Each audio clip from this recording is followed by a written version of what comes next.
আজ আমি পড়ে শোনাব বিভূতিভূষণ বন্দ্যোপাধ্যায়ের চাঁদের পাহাড়ের দ্বিতীয় পর্ব। 4 মাস পরের ঘটনা।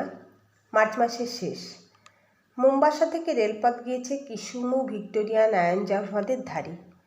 তারই একটা শাখা লাইন তখন তৈরি হচ্ছিল। জায়গাটা মোম্বাসা থেকে 350 মাইল পশ্চিমে। উইগান্ডা রেলওয়ের নুটসবার্গ স্টেশন থেকে 72 মাইল দক্ষিণ পশ্চিম কোণে। এখানে শঙ্কর কনস্ট্রাকশন ক্যাম্পের কেরানি ও সহকারী স্টোর কিপার হয়ে এসেছে। থাকে ছোট একটা তাঁবুতে। তার আশেপাশে অনেক তাঁবু। এখানে এখনও বাড়িঘর তৈরি হয়নি বলে তাঁবুতেই সবাই থাকে। তাঁবুগুলো একটা খোলা জায়গায় চক্রাকারে সাজানো। তাদের চারিধারে ঘিরে বহু দূরব্যাপী মুক্ত প্রান্তর। দীর্ঘ দীর্ঘ ঘাসে ভরা, মাঝে মাঝে গাছ। তাঁবুগুলোর ঠিক গায়েই খোলা জায়গার শেষ সীমায় একটা বড় বাওবাব গাছ। আফ্রিকার বিখ্যাত গাছ। শঙ্কর কতবার ছবিতে দেখেছে। এবার সত্যিকার বাওবাব দেখে শঙ্করের জন্য আশ মেটে না। নতুন দেশ, শঙ্করের তরুণ তাজা মন। সে উইগান্ডার এই নির্জন মাঠ ও বনে নিজের স্বপ্নের সার্থকতাকে যেন খুঁজে পেলে। কাজ শেষ হয়ে যেতেই সে তাঁবু থেকে রোজ বেরিয়ে পড়ত। যেদিকে দু চোখ যায় সেদিকে বেড়াতে বার হতো। পূবে, পশ্চিমে, দক্ষিণে, উত্তরে সব দিকেই লম্বা লম্বা ঘাস। কোথাও মানুষের মাথা সমান উঁচু, কোথাও তার চেয়ে উঁচু। কনস্ট্রাকশনের ভারপ্রাপ্ত ইঞ্জিনিয়ার সাহেব একদিন শঙ্করকে ডেকে বললেন, শোনো রায়, ওরকম এখানে বেরিও না। বিনা বন্দুকে এখানে এক পাও যেও না। প্রথম, এই ঘাসের জমিতে পথ হারাতে পারো। পথ হারিয়ে লোকে এইসব জায়গায় মারাও গিয়েছে জলের অভাবে। দ্বিতীয়, উইগান্ডা সিংহের দেশ। এখানে আমাদের সারা শব্দ আর হাতুড়ি ঠোকার আওয়াজে সিংহ হয়তো একটু দূরে চলে গিয়েছে, কিন্তু ওদের বিশ্বাস নেই। খুব সাবধান। এসব অঞ্চল মোটেই নিরাপদ নয়।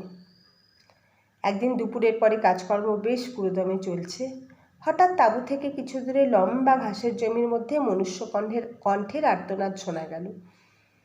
সবাই সেদিকে ছুটে গেল ব্যাপার কি দেখতে। শঙ্করও ছুটল। ঘাসের জমি পাতি পাতি করে খোঁজা হলো। কিছুই নেই সেখানে। কিসের চিৎকার তবে? ইঞ্জিনিয়ার সাহেব এলেন। কুলিদের নাম ডাকা হলো। দেখা গেল একজন কুলি অনুপস্থিত। অনুসন্ধানে জানা গেল সে একটু আগে ঘাসের বনের দিকে কি কাজে গিয়েছিল। তাকে ফিরে আসতে কেউ দেখেনি। খোঁজাখুঁজি করতে করতে ঘাসের বনের বাইরে বাড়ির ওপর কটা সিংহের পায়ের দাগ পাওয়া গেল। সাহেব বন্দুক নিয়ে লোকজনের সঙ্গে পায়ের দাগ দেখে দেখে অনেক দূর গিয়ে একটা বড় পাথরের আড়ালে হতভাগ্য কুলির রক্তাক্ত দেহ বার করলেন। তাকে তাঁবুতে ধরাধরি করে নিয়ে আসা হলো, কিন্তু সিংহের কোনো চিহ্ন মিলল না। লোকজনের চিৎকারে সে শিকার ফেলে পালিয়েছে। সন্ধ্যার পূর্বেই কুলিটা মারা গেল। তাঁবুর চারিপাশের লম্বা ঘাস অনেক দূর পর্যন্ত কেটে সাফ করে দেওয়া গেল। পরদিনই দিন কতক সিংহের কথা ছাড়া তাঁবুতে আর কোনো গল্পই নেই। তারপর মাসখানেক পরে ঘটনাটা পুরনো হয়ে গেল। সে কথা সকলের মনে চাপা পড়ে গেল। কাজকর্ম আবার বেশ চলল। সেদিন দিনে খুব গরম। সন্ধ্যার একটু পরে কিন্তু ঠান্ডা পড়ল। কুলিদের তাঁবুর সামনে অনেক কাঠকুটো জ্বালিয়ে আগুন করা হয়েছে। সেখানে তাঁবুর সবাই গোল হয়ে গল্পগুজব করছে। শঙ্করও সেখানে আছে। সে ওদের গল্প শুনছে এবং অগ্নিকুণ্ডের আলোতে কেনিয়া মর্নিং নিউজ পড়ছে। খবরের কাগজখানা 5 দিনের পুরনো, কিন্তু এই জনহীন প্রান্তরে তবু এখানেতে বাইরের দুনিয়ার যা কিছু একটু খবর পাওয়া যায়। তিরুমল আপ্পা বলে একজন মাদ্রাজি কেরানির সঙ্গে শঙ্করের খুব বন্ধুত্ব হয়েছিল। তিরুমল তরুণ যুবক, বেশ ইংরাজি জানে, মনেও খুব উৎসাহ। সে বাড়ি থেকে পালিয়ে এসেছে অ্যাডভেঞ্চারের নেশায়। শঙ্করের পাশে বসে সে আজ সন্ধ্যে থেকে ক্রমাগত দেশের কথা, তার বাপ মায়ের কথা, তার ছোট বোনের কথা বলছে। ছোট বোনকে সে বড় ভালোবাসে। বাড়ি ছেড়ে এসে তার কথাই তিরুমলের বড় মনে হয়। একবার সে দেশের দিকে যাবে সেপ্টেম্বর মাসের শেষে। 2 মাস ছুটি মঞ্জুর করবে না সাহেব? ক্রমে রাত বেশি হলো।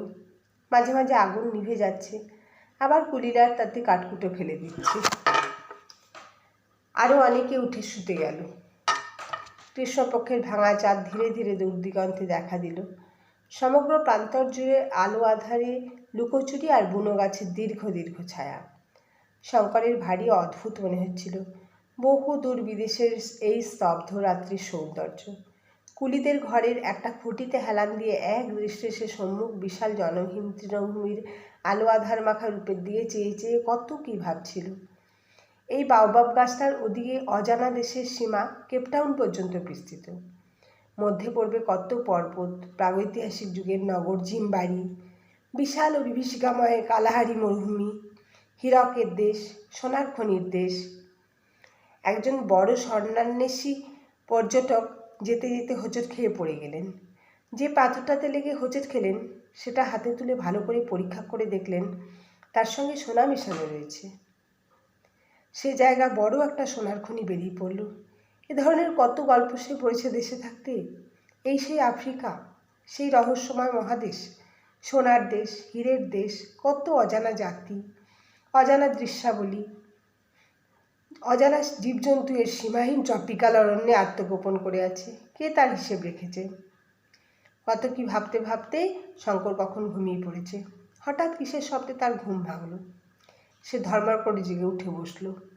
চাঁদ আকাশে অনেকটা উঠেছে। ধবধবে সাদা জ্যোৎস্না দিনের মতো পরিষ্কার। অগ্নিকুণ্ডের আগুন গিয়েছে নিভে। কুলিরা সব কুণ্ডলি পাকিয়ে আগুনের ওপর শুয়ে আছে। কোনো দিকে কোনো শব্দ নেই। হঠাৎ শঙ্করের দৃষ্টি পড়ল তার পাশে। এখানে তো তিরুমল আপ্পা বসে তার সঙ্গে গল্প করছিল। সে কোথায়? তাহলে হয়তো সে তাঁবুর মধ্যে ঘুমোতে গিয়ে থাকবে। শঙ্করও নিজে উঠে শুতে যাবার উদ্যোগ করছে। এমন সময় অল্প দূরেই পশ্চিম কোণে মাঠের মধ্যে ভীষণ সিংহ গর্জন শুনতে পাওয়া গেল। রাত্রির অস্পষ্ট জ্যোৎস্নালোকে যেন তাঁবু কেঁপে উঠল সে রবে। কুলিরা ধর্মর করে জেগে উঠল। ইঞ্জিনিয়ার সাহেব বন্দুক নিয়ে তাঁবুর বাইরে এলেন। শঙ্কর জীবনে এই প্রথম শুনলে সিংহের গর্জন। সেই দিগদিশাহীন তৃণভূমির মধ্যে শেষ রাত্রের জ্যোৎস্নায় সে গর্জন যে কী এক অনির্দিষ্ট অনুভূতি তার মনে জাগালো। তা ভয় নয়, সে এক রহস্যময় ও জটিল মনোভাব। একজন বৃদ্ধ মাসাইকুলি ছিল তাঁবুতে। সে বললে, সিংহ লোক মেরেছে, লোক না মারলে এমন গর্জন করবে না। তাঁবুর ভেতর থেকে তিরুমলের সঙ্গী এসে হঠাৎ জানালে তিরুমলের বিছানা শূন্য, সে তাঁবুর মধ্যে কোথাও নেই। কথাটা শুনে সবাই চমকে উঠল। শঙ্কর নিজে তাঁবুর মধ্যে ঢুকে দেখে এলো সত্যি সেখানে কেউ নেই। তখনই কুলিরা আলো জেলে লাঠি নিয়ে বেরিয়ে পড়ল। সব তাঁবুগুলোতে খোঁজ করা হলো।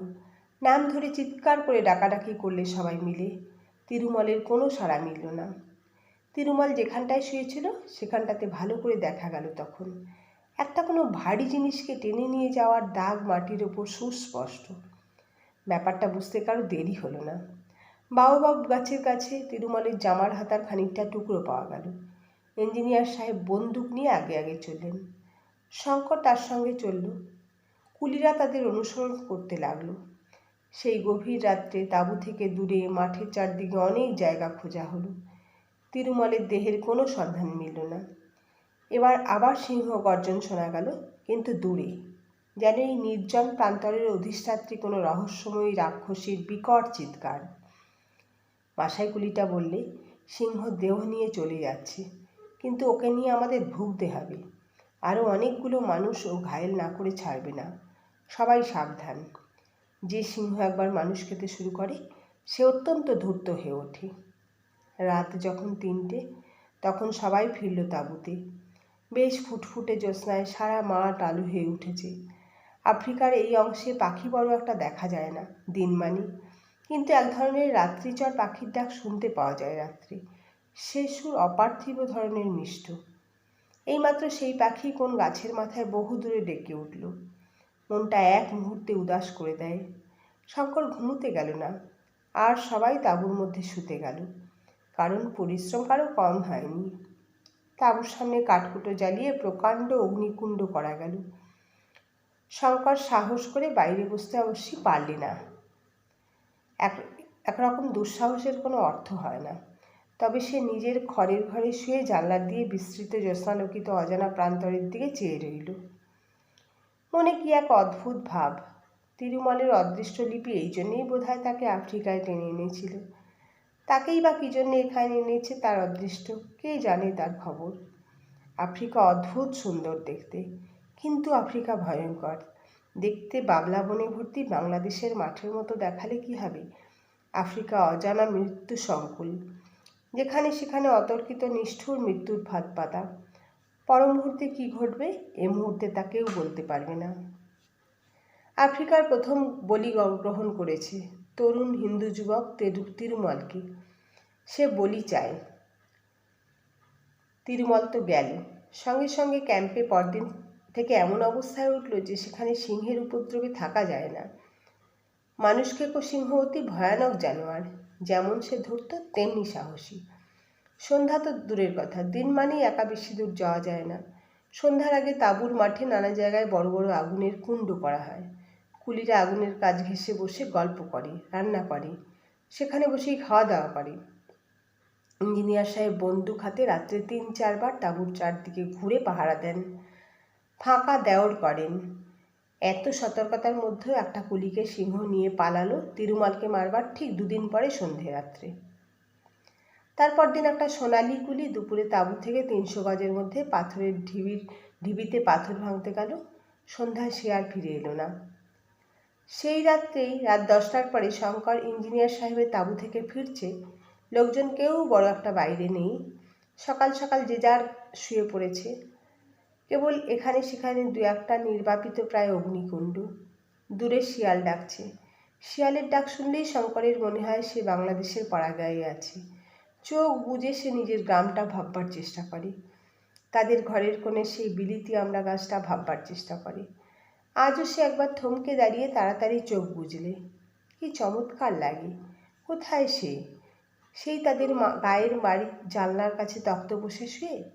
বিলিতি আমড়া গাছটার ডালপালা চোখ খুললেই চোখে পড়বে। ঠিক দেখবে সে চোখ খুলে। শঙ্কর ধীরে ধীরে চোখ খুলল। অন্ধকার প্রান্তর। দূরে সেই বাউবাব গাছটা অস্পষ্ট অন্ধকার দৈত্যের মতো দাঁড়িয়ে আছে। হঠাৎ তার মনে হলো সামনে একটা ছাতার মতো গোল খড়ের নিচু চালের ওপর কী যেন নড়ছে। পরক্ষণেই সে ভয়ে ও বিস্ময়ে কাঠ হয়ে গেল। প্রকাণ্ড একটা সিংহ খড়ের চাল থাবা দিয়ে খুঁচিয়ে গর্ত করবার চেষ্টা করছে। ও মাঝে মাঝে নাকটা চালের গর্তের কাছে নিয়ে গিয়ে কিসের যেন ঘ্রাণ নিচ্ছে। তার কাছ থেকে চালাটার দূরত্ব বড় জোর 20 হাত। শঙ্কর বুঝলে সে ভয়ানক বিপদগ্রস্ত। সিংহ চালার খড় খুঁচিয়ে গর্ত করতে ব্যস্ত। সেখান দিয়ে ঢুকে সে মানুষ নেবে। শঙ্করকে সে এখনো দেখতে পায়নি। তাঁবুর বাইরে কোথাও লোক নেই। সিংহের ভয়ে বেশি রাত্রে কেউ বাইরে থাকে না। নিজে সে সম্পূর্ণ নিরস্ত্র, একগাছা লাঠি পর্যন্ত নেই হাতে। শঙ্কর নিঃশব্দে পিছু উঠতে লাগল। ইঞ্জিনিয়ারের তাঁবুর দিকে সিংহের দিকে চোখ রেখে 1 মিনিট নিজের স্নায়ুমণ্ডলীর ওপর যে তার এত কর্তৃত্ব ছিল তা এর আগে শঙ্কর জানত না। একটা ভীতিসূচক শব্দ তার মুখ দিয়ে বেরুলো না, বা সে হঠাৎ পিছু ফিরে দৌড় দেওয়ার চেষ্টাও করলে না। ইঞ্জিনিয়ারের তাঁবুর পর্দা উঠিয়ে সে ঢুকে দেখল সাহেব টেবিলে বসে তখনও কাজ করছে। সাহেব ওর রকম সকম দেখে বিস্মিত হয়ে কিছু জিজ্ঞেস করবার আগেই ও বলল, সাহেব, সিংহ। সাহেব লাফিয়ে উঠল, কই, কোথায়?